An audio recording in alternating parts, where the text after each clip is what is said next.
नमस्कार दोस्तों, स्वागत है आपका एथिकल हैकिंग इन हिंदी के 12th ट्यूटोरियल के 5th पार्ट में। दोस्तों,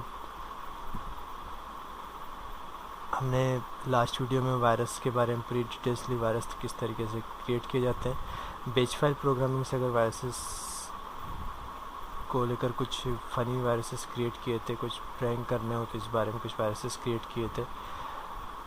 ये देखा था कि वायरस, वॉर्म्स और ट्रोजन्स की डेफिनेशंस क्या क्या है।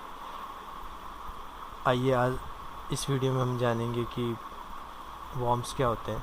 नॉर्मली वॉर्म्स और वायरसेस को सेम माना जाता है। अगर हम वायरसेस की बात करें या वॉर्म्स की बात करें तो जनरली ये समझा जाता है कि दोनों सेम हैं। पर वॉर्म जो होते हैं उनमें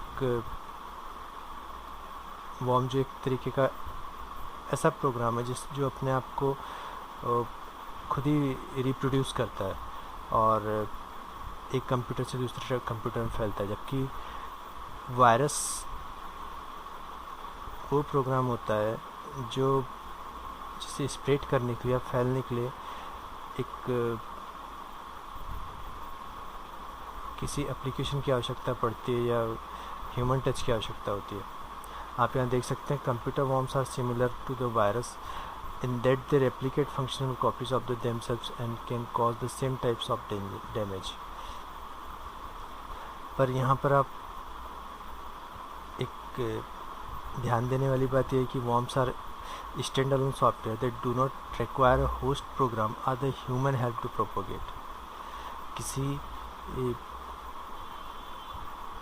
इंसानी मदद की आवश्यकता नहीं होती है worms को एक कंप्यूटर से दूसरे कंप्यूटर तक फैलने के लिए। जबकि वायरसेस को अगर एक कंप्यूटर से दूसरे कंप्यूटर तक फैलना होता है या पहुंचना होता है तो उन्हें किसी पर्टिकुलर होस्ट प्रोग्राम की या एक ह्यूमन हेल्प की आवश्यकता होती है। आप यहाँ देख सकते हैं, a worm enters a computer through the vulnerability in the systems. Vulnerability क्या होती है, ये हमने फुटप्रिंटिंग के समय पे जाना था कि वल्नरेबिलिटी क्या होती है। जब इंट्रोडक्शन टू एथिकल हैकिंग की बात कर रहे थे, सबसे पहला वीडियो, उस समय हमने ये जाना था कि हैकिंग में कुछ टर्म्स होते हैं। तो vulnerability in the sense loop hole या कमियाँ। तो जब भी किसी कंप्यूटर में कोई कमी पाई जाती है, कोई लूप होल होता है, कोई कमियाँ होती है, कोई ड्रॉबैक होता है, तो इसी का एडवांटेज लेकर फाइल ट्रांसफ़र जब होता है तो इसी एक वल्नरेबिलिटी के एडवांटेज से ही वॉर्म एक कंप्यूटर से दूसरे कंप्यूटर तक पहुँचते हैं। यहाँ आप देख सकते हैं वॉर्म के नीचे लिखा हुआ है राइट वंस रीड मैनी। तो when used in all capital letter worm तो is an acronym for the write once read many. जिस तरीके से आप एक ऑप्टिकल डिस्क की बात करते हैं तो ऑप्टिकल डिस्क के डेटा को आप इरेज कर सकते हैं।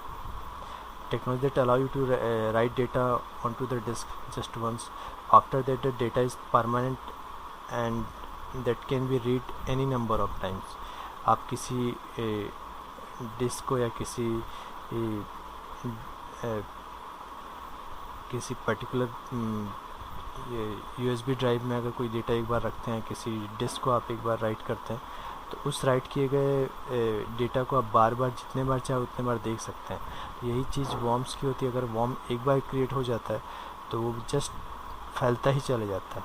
इसलिए वॉर्म को जब बड़े फॉर्म में लिखते हैं तो हम कह सकते हैं राइट वंस रीड मैनी। आइए आगे देखते हैं, कुछ हिस्ट्री पर एक नज़र डालते हैं वॉर्म की। तो आप यहाँ देख सकते हैं, actually comes from the science fiction story called the shockwave rider. एक स्टोरी थी शॉकवेव राइडर, जॉन बर्नर की, 1975 में आई थी। तो सबसे पहले वॉर्म शब्द का यूज़, वॉर्म टर्म का यूज़ यहीं पर किया गया था। और 1980s में John Shoch and John Hupp ऐसे थे जिन्होंने 5 वॉर्म्स जो डेवलप किए थे। और 1988 में the first worm program were actually design to the facilitate better use of the network. जो यूज़ किया गया था, वॉर्म जो डिज़ाइन किया गया था, वो नेटवर्क को बहुत अच्छे तरीके से यूज़ करने के लिए किया गया था। और पहले जब वॉर्म क्रिएट किए गए थे जो 1980 1971 के लगभग, तो वो इसलिए किए गए थे ताकि आप नेटवर्क के ड्रॉबैक वगैरह देख सकें और फिर उन्हें वापस फुलफ़िल कर सकें। पर उसके बाद एक्चुअली वॉर्म्स को का जो यूज़ होने लगा वो किसी पर्टिकुलर नेटवर्क को या किसी पर्टिकुलर पीसी को हार्म करने के हिसाब से होने लगा। कितने तरीके हैं जिनसे आपके अपने किसी यूज़र तक या किसी होस्ट कंप्यूटर तक या किसी क्लाइंट कंप्यूटर तक वॉर्म्स पहुंचते हैं। तो जब भी कोई फाइल सेंड की जाती है ईमेल अटैचमेंट के साथ, तो उसके साथ वॉर्म्स आते हैं। कोई लिंक आपको अगर मिलती है वेबसाइट्स पर जहां पर आपको एक प्रलोभन दिया जाता है, एक लालच दिया जाता है कि ये सारा फ्री है और आप उसको डाउनलोड करते हैं, लिंक दर लिंक चलते रहते हैं, तो वहाँ से आपके पास वॉर्म्स आते हैं। और जब आप कोई नेटवर्क शेयर कर रहे होते हैं, पीयर टू पीयर नेटवर्किंग जिसको हम बोलते हैं, जहाँ पर एक लिमिटेड कंप्यूटर्स होते हैं और आपने एक नेटवर्क वगैरह यूज़ किया जाए, जैसे इंटरनेट कैफ़े वगैरह में चलता है, तो इस तरीके के नेटवर्क शेयरिंग सेंटर्स के थ्रू भी आते हैं। और some worms are spread as a network packets actually आप इसके लिए आपको एथिकल हैकिंग इन हिंदी के स्टार्टिंग के कुछ वीडियोस देखने पड़ेंगे। पैकेट एक्चुअली हम उस डेटा को कहते हैं जो कंप्यूटर्स में फ़्लो होता है, और स्निफिंग के वीडियोस में आपको पैकेट्स के बारे में ज़्यादा समझ में आएगा। तो इस तरीके से जो वॉर्म्स होते हैं वो फैलते हैं एक कंप्यूटर से दूसरे कंप्यूटर तक, पूरे नेटवर्क में फैल सकते हैं। वॉर्म्स और वायरसेस के बारे में अगर आप दोनों का डिफरेंस देखेंगे या दोनों में कुछ जो अंतर हैं उस बारे में जानना चाहेंगे, तो आप यहाँ देख सकते हैं। अब virus is a file that can not be spread to other computer unless as infected file is replicated and actually sent to the other computer, whereas worm just the opposite. worms जो viruses होते हैं spread नहीं हो सकता, फैल नहीं सकता जब तक उसकी वही फाइल रेप्लिकेट नहीं होती है। और worm after being installed on the system, जब एक वॉर्म फाइल किसी सिस्टम में इंस्टॉल हो जाती है, कैन रेप्लिकेट इटसेल्फ, ये अपने आप को खुद रेप्लिकेट कर सकती है और किसी मेलिंग प्रोग्राम के थ्रू एक कंप्यूटर से दूसरे कंप्यूटर तक पहुंच सकती है। तो वॉर्म को किसी ह्यूमन हेल्प की या किसी अदर फाइल की, किसी अदर प्रोग्राम की आवश्यकता नहीं होती फैलने के लिए। फाइल सच एज वायरस के बारे में, file such as .com, .exe या .sis जो सिस्टम फाइल्स होती हैं, एग्जीक्यूटिव फाइल होती हैं, और कमर्शियल फाइल्स जो कंप्यूटर फाइल्स वगैरह होती हैं, जो तो are a combination of them are corrupted once the virus run on the system. तो इन तरह की फाइल्स पर ज़्यादा करप्ट करता है वायरसेस वगैरह। अब worm typically does not modify any stored program, worm किसी स्टोर्ड प्रोग्राम को ज़्यादातर कोई चेंजेस नहीं करता। Virus are lot harder to get off the infected machine. Viruses को अगर कोई मशीन किसी वायरस से इन्फेक्ट हो जाती है तो उसे हटाना ज़्यादा मुश्किल होता है कंपेयर देन वॉर्म्स। वॉर्म्स बड़े इजीली रिमूव किए जा सकते हैं। There is spreading options are much less than the worm because viruses are infect file on the machine. और यहीं हम वॉर्म की बात करें तो more spreading options than a virus. बहुत सारे ऑप्शंस होते हैं वॉर्म्स के लिए अपने आप को स्प्रेड करने के, एक नेटवर्क से दूसरे नेटवर्क तक या एक नेटवर्क में अटैच सारे होस्ट के लिए।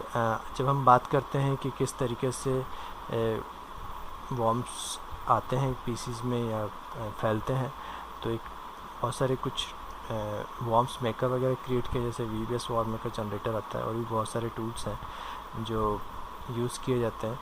तो ये एक कंप्लीट टूल होता है, जस्ट आपको करना होता है कि आपको क्या क्या करना है, किस किस फाइल के थ्रू ये फैलेगा, यहाँ पर क्लिक करना होता है, ऑप्शंस दिए होते हैं और जस्ट क्रिएट होता है। तो इसी तरीके से अटैकर इन फाइल्स को क्रिएट करते हैं।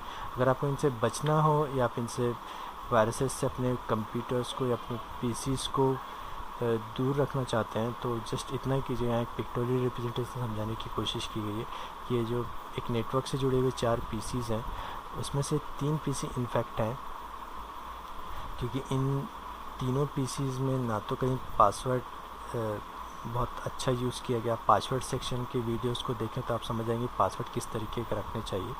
जिन यूजर्स ने लास्ट के जो सारे वीडियोस देखे होंगे वो समझते होंगे किस तरीके से पासवर्ड्स को रखना चाहिए। और शुरू से हम ये बात जानते आए हैं एथिकल हैकिंग इन हिंदी के वीडियोस में कि हमें अपने एंटीवायरस को अपने सारे जो ओएस के एप्लीकेशंस वगैरह इन्हें अपडेट करते रहना चाहिए। जो ये एक जो पीसी ये इन्फेक्ट नहीं है वॉर्म से, because computer with strong password secure share file, जितनी फाइल्स वगैरह हैं उनमें स्ट्रॉन्ग पासवर्ड यूज़ किया है, कंप्यूटर में स्ट्रॉन्ग पासवर्ड किया है, सारे सिक्योरिटी अपडेट्स जो सिक्योरिटी वगैरह हैं वो अपडेट किए जाते हैं, एंटीवायरस सॉफ्टवेयर से प्रोटेक्टेड है। इसी वजह से ये एक पीसी बचा हुआ है वॉर्म्स के अपडेशन से। तो अगर आप चाहते हैं कि आपका पीसी वॉर्म्स वगैरह से दूर रहे तो अपने अपडेशंस वगैरह को ऑन रखें, अपडेट करें, और जितना हो सके एंटीवायरसेस वगैरह को अपडेट रखें, उन्हें अपडेशन देते रहें। कभी भी डेमो वर्जन्स वगैरह यूज़ ना करें, एंटीवायरसेस वगैरह का फुल वर्जन यूज़ करें, और पासवर्ड्स वगैरह स्ट्रॉन्ग पासवर्ड यूज़ करें, सारे alphabets, upper case, lower case, numerical values, special symbols वगैरह के